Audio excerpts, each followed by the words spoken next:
Shalom to the 144,000, the governing body of the nation of Israel. 12,000 from each tribe. It begins with them. Shalom to the 1/3 and the rest of the innumerable multitude. Okay, the elect of the nation of Israel. All praises, honor, and glory goes to Yahweh, Bahasham, Yahweh Shai, Bahasham, Racha Kodash.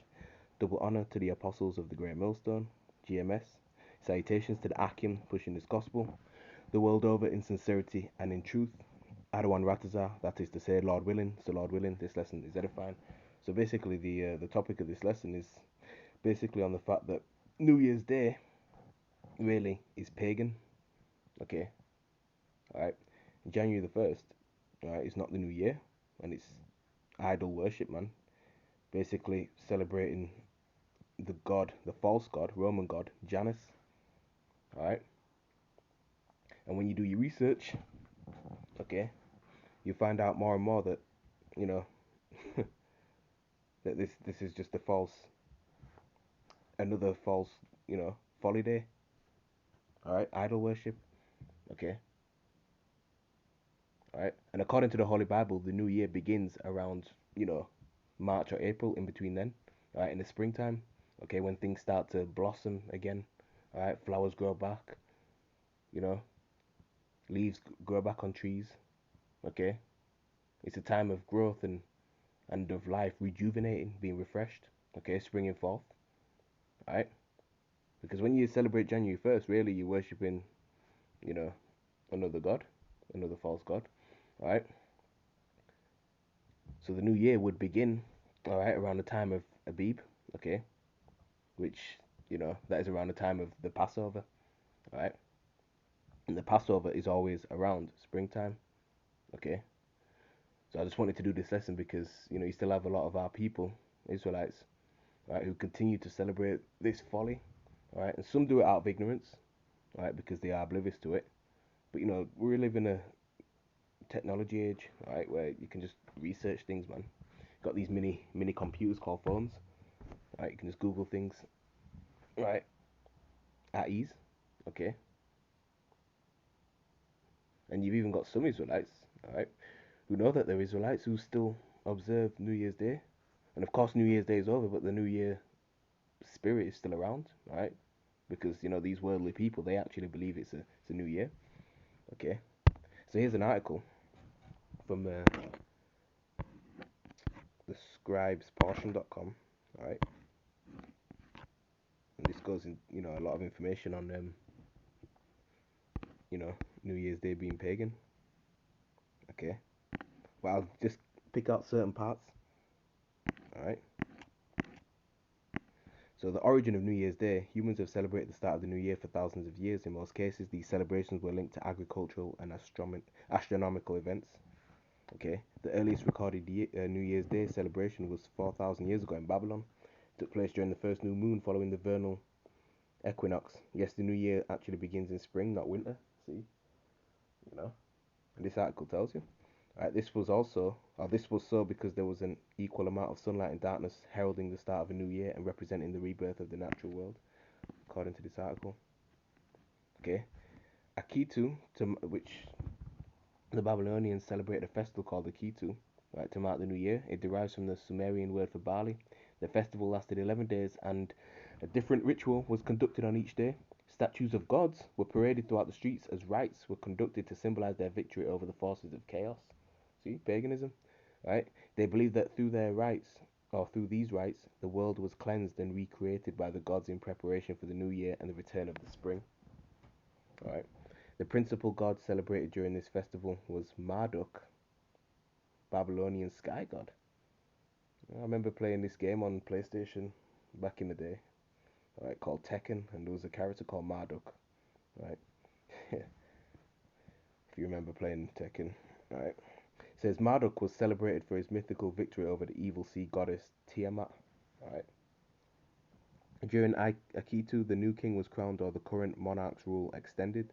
The king practiced a public ritual of humiliation during which he was brought before the statue of Marduk. He was stripped of his robes, slapped, and dragged by the ears in the hope of making him cry. If he cried, this was seen as a sign that Marduk was satisfied and extended his rule. See, so these things have nothing to do with the Holy Bible, the scriptures whatsoever.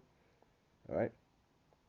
Now here's the point: a new calendar. The modern celebration of New Year's Day originates from the Roman celebration of the god Janus, as is the case with every major holiday. New Year's Day corresponded with the start of a new season, in this case the vernal equinox.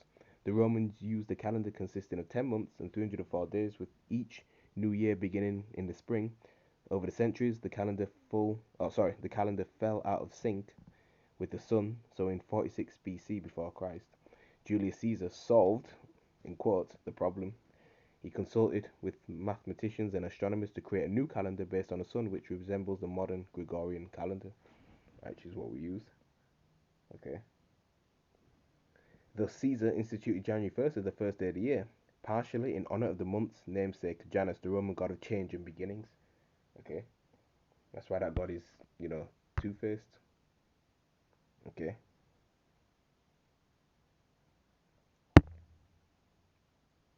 All right. Janus, right? This god's full name is Janus Bifrons, however you say it, meaning the god who looked both ways. It explains why Janus has two faces as a representation of his ability to look back into the past and forward into the future. This idea was tied to the concept of transition from one year to the next, from one vision to the next, and growth into adulthood. He was also worshipped at the beginning of harvest season, planting times, marriage, births, and deaths. Okay. Hey, man. So, this article's bringing a lot of information out on this. You see, and it's easily accessible, right? But most people just go with the flow, right? They follow the masses, especially our people, so-called Negroes, Latinos, Native and Seminole Indians, West Indians and Asians, and the Israelite foreigners, speckled birds, right? You just whatever E tells you, you just go ahead and do it. Whatever these heathens do, you just follow them, even their ways, their customs. You don't look into anything, right? It says, sorry, sometimes referred to as Dio, god of gods, Janus presided over the creation of religion, life, and other gods. For this reason, he was regarded as the most important Roman god. His name was the first uttered in prayers before even then Jupiter. Before even then Jupiter, he inaugurated the seasons of which the first of each month were considered sacred to him. The Roman temple in Rome, erected in Janus' honor, was called Aeneas Geminus. Worship of Janus traditionally dates back to Romulus and even before the founding of Rome. January 7 was the day of his festival called Agonium. Early Romans featured him on coins with one face clean shaven and the other bearded. During the Renaissance, this two-faced image not only represented the past and the future, but also wisdom. Okay. Yeah. There's quite a lot on this one. Alright. Janus Gates. Okay. Gates in Rome, named after Janus, were opened during times of war and closed during times of peace. Okay. Because of Rome's constant warring, the gates only closed twice, from the 7th to the 1st. That's right. You had different, barbarian tribes coming, attacking Rome as well. Okay, like you had the Huns. Okay, Attila the Hun, and his brother Blader and things like that and stuff.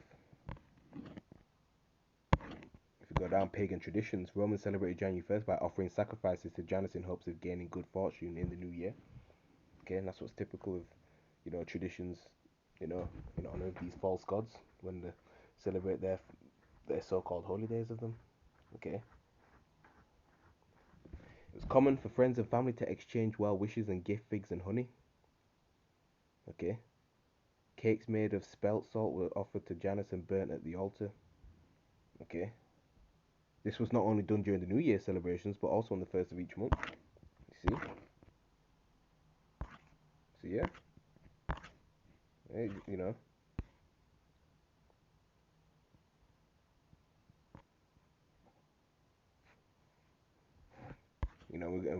we'll go into this in the scriptures. Okay. But even this article highlights this too. Right? The Most High's calendar. Alright.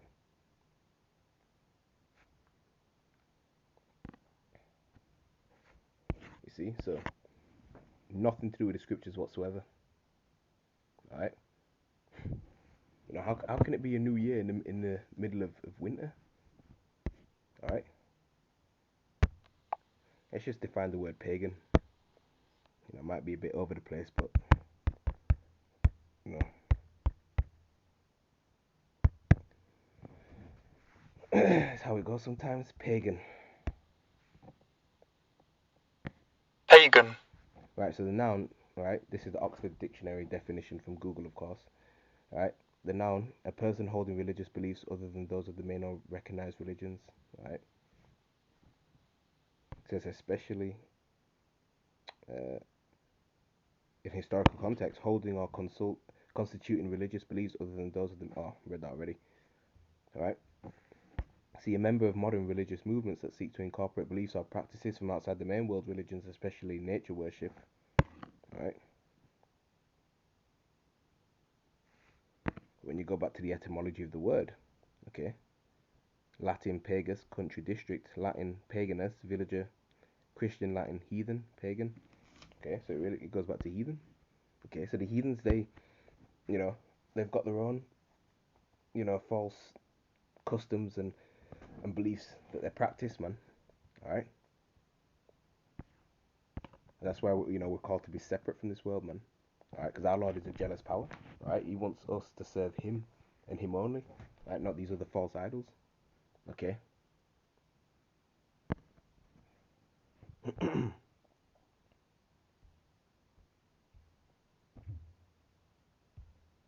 See.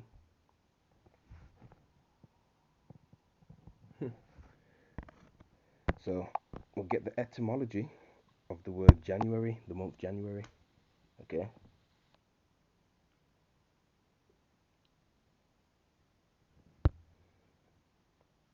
Bear with me. So, from the late 13th century, the noun of the word January says Leneur, if I'm saying that correctly, early 12th century in Anglo-French from Old North French, Genevere, Old French, Janvier, Modern French, Janvier from Latin, Ianarius, the month of Janus. See, so it goes back to the Roman god Janus, to whom the month was sacred as the beginning of the year according to later Roman reckoning. Right? So if we get Janus, ancient Italic deity, to the Romans the guardian of God of portals, doors, and gates, patron of beginnings and endings, 15th century from Latin, Ianus, literally gate, arched passageway. Alright? You're shown of having two faces, one in front and the other in the back. Okay? That's what it goes back to. January goes back to Janus.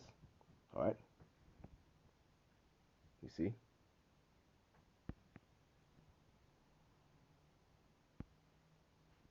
So, yeah, man, it's all, Roman custom. Okay? You see?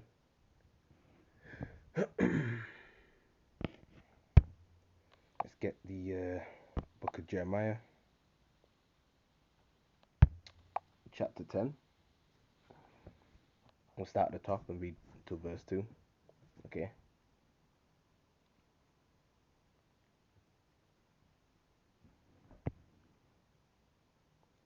Alright?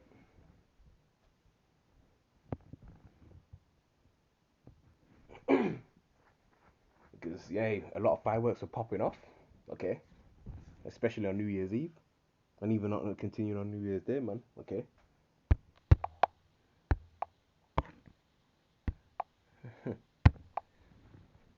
So, Jeremiah chapter 10, verse 1. Hear you the word which Ha'adawan Yahweh speaketh unto you, O house of Israel. Okay? You Israelites. Verse 2. Thus saith Ha'adawan Yahweh, learn not the way of the heathen, and be not dismayed at the signs of heaven, for the heathen are dismayed at them. Okay, so we ain't supposed to learn of the way of the heathen, alright? Okay? We've got our own high holidays to celebrate and commemorate. Okay? Not walking after the ways of this world, man. Alright? You're not supposed to follow a multitude to do evil. Okay? And that's the thing, man, because, you know, our people, they love to, follow the ways of this world and follow, what's trendy and things like that. Alright? And really, a lot of people, they were, doing abominable things, on New Year's Day, man. Alright? Here it is, the Lord has, blessed you to see another year. Alright? Okay? And instead they indulge in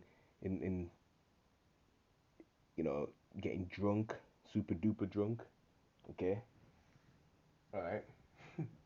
so they don't know where they're at. Okay, you know, can engaging in folly behavior, right? Lust, lasciviousness, things like that. All right, orgies. Okay, instead of reflecting. Okay, instead of basically reflecting on on themselves. Okay, and how to be a much better individual and things like that instead of reflecting on the Lord. Okay, which that comes to that's at the back of these people's mind. God anyway. Okay, right. Instead, they're out there shooting off fireworks, doing all sorts. Okay, doing the same wicked things they're doing last year and bringing it into the so-called New Year. Right, and then it's back to square one again. Okay.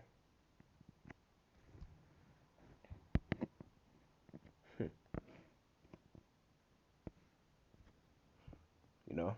And the word new, that denotes a renewal, all right, a rejuvenation, a regeneration, a reinvigoration, all right. And January, which falls in the middle of winter, is in direct opposition to this, all right. Whereas, you know, the season of spring, all right, that falls in direct alignment, which lends more credence to the biblical New Year falling in early spring, okay.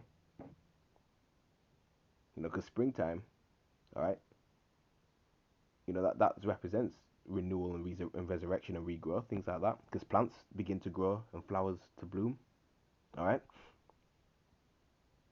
Animals awaken from hibernation, right? Babies, okay, most of the time are often born in spring, okay. Even the babies that animals have as well, okay. Most of the time they're born in spring and things like that, okay. You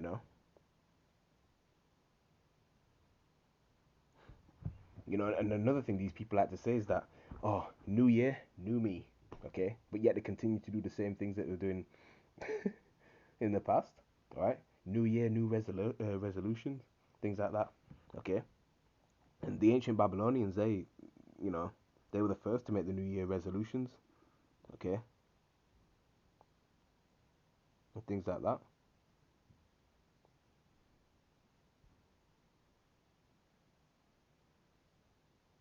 you know.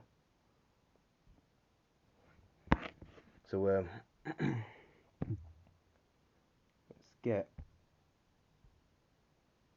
we can get the book of Exodus, right, chapter 12, all right, and it reads, all right, Waha Adawan Yahweh spoke unto Moses and Aaron in the land of Egypt, saying, This month shall be unto you the beginning of months; it shall be the first month of the year to you. Okay, so the month that we left out of ancient Egypt for being in captivity was considered the first month of the year. Okay, if we go to the next chapter, right, chapter 13, okay, it says, Waha Adawan Yahweh spake unto Moses, saying, Sanctify unto me all the firstborn, whatsoever openeth the womb among the children of Yasha Allah, both of man and beast, is mine. And Moses said unto the people, Remember this day in which you came out of Egypt, out of the house of bondage, for by strength of hand the Lord brought you out from this place. There shall no leavened bread be eaten. Okay, so this is going into into Ha Pesach, and that we are not supposed to eat anything with leaven in it. Okay, but jump to verse 4, which is the point. This day came ye out in the month of Abib. Okay, so the month we left ancient Egypt, right, was called the month of Abib. All right,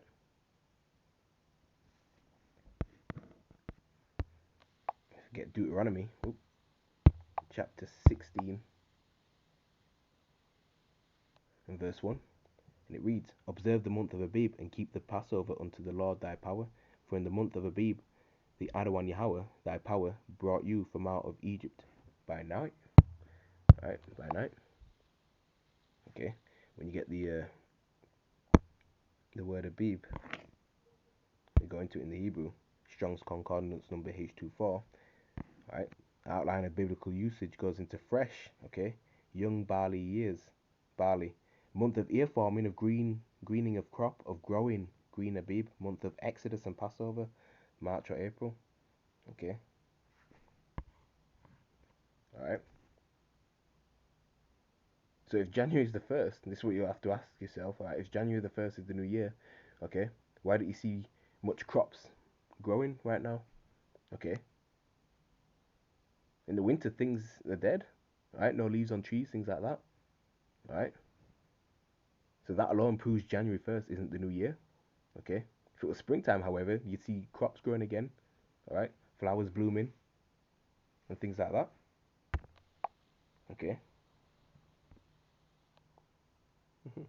And the thing is that every one of these so-called holidays, right, is about the worship of some false god, okay?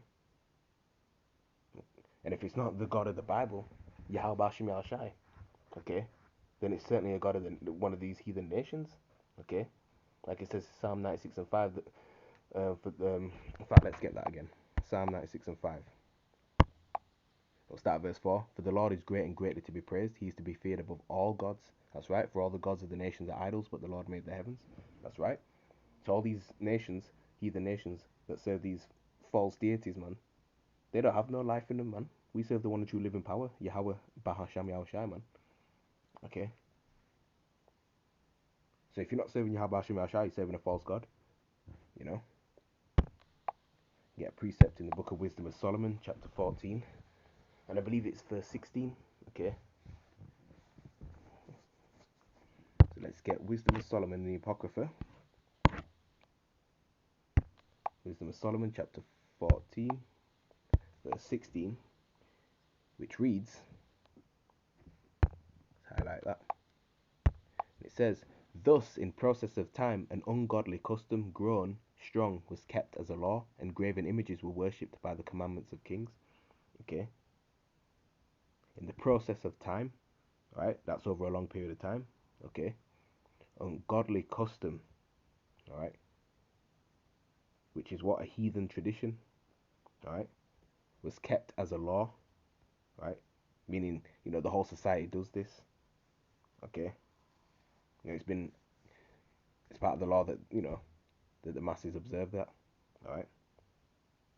And graven images were worshipped by the commandments of kings. Right. Graven images. Okay. Like the topic at hand. New Year's going back to the Roman god Janus. Okay. Best believe they had statues and things like that. All right. So there you have it, man. Okay.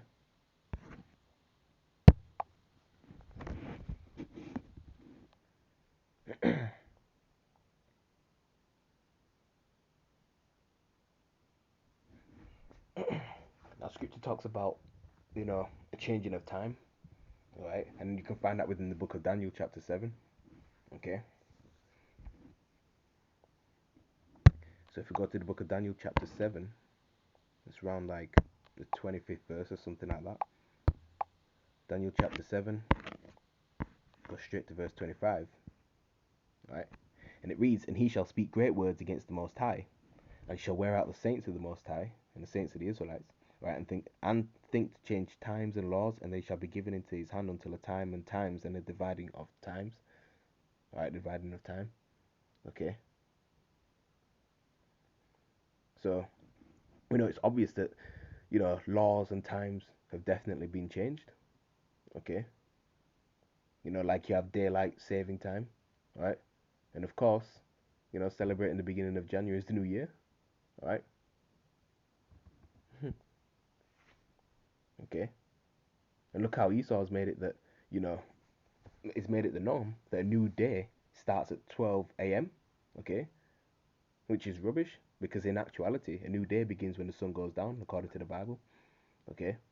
Another example is that, you know, slightly veering off topic a bit. Another example is that we truly don't know what year we are in right now, okay? Right now, of course, we use the Gregorian calendar, all right, Esau's calendar, okay, which says that we're in the year 2024 AD, Anno Domini, okay, but really we could be in the year 1999, okay, so yeah, all this is again pagan, man, All right. And here's another article from thetime.com, which I never knew this. All right. So you can see, and this was from December the 27th, 2019. And you can see the headline says the slaves dread New Year's Day, the worst, right? The grim history of January the 1st. Americans are likely to think of New Year's Eve and New Year's Day as the time to celebrate the fresh start that a new year represents.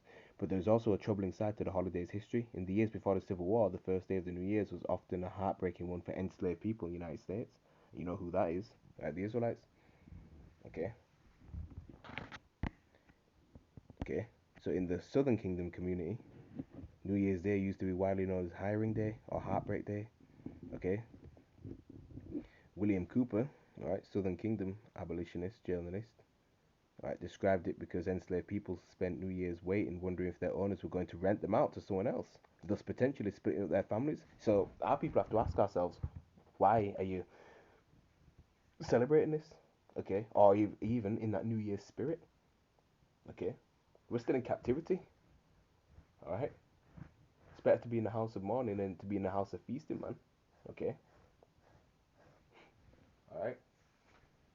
So really, what are you so happy about? Okay, it says the renting out of a slave labor was a relatively common practice in the antebellum South and a profitable practice for white slave owners and hirers, Edomite slave owners and hirers. You see, some enslaved people were put up for auction that day or held under contracts that started in January. These transactions also took place all year long and contracts could last for different amounts of time. These deals were conducted privately among families, friends, and business contacts, and slaves were handed over in town squares, on courthouse steps, and sometimes simply on the side of the road. You see? And, it's a lengthy article. You can, go into it in your own time and stuff. Okay? But yeah, that's where we're at, man. Alright? You see? This is an image of the pagan god Janus, god of beginnings. Okay? One side looking to the past, the other to the future. Alright? So it's nothing to do with the scriptures, man. Alright? Whatsoever. So I'm gonna end the lesson there, man. So, Lord willing, this lesson was, comforting and uplifting to whoever was watching and listening, especially to you new brothers and sisters coming in. Alright. So I pray that you brothers and few sisters have been edified. Till next time I say shalom.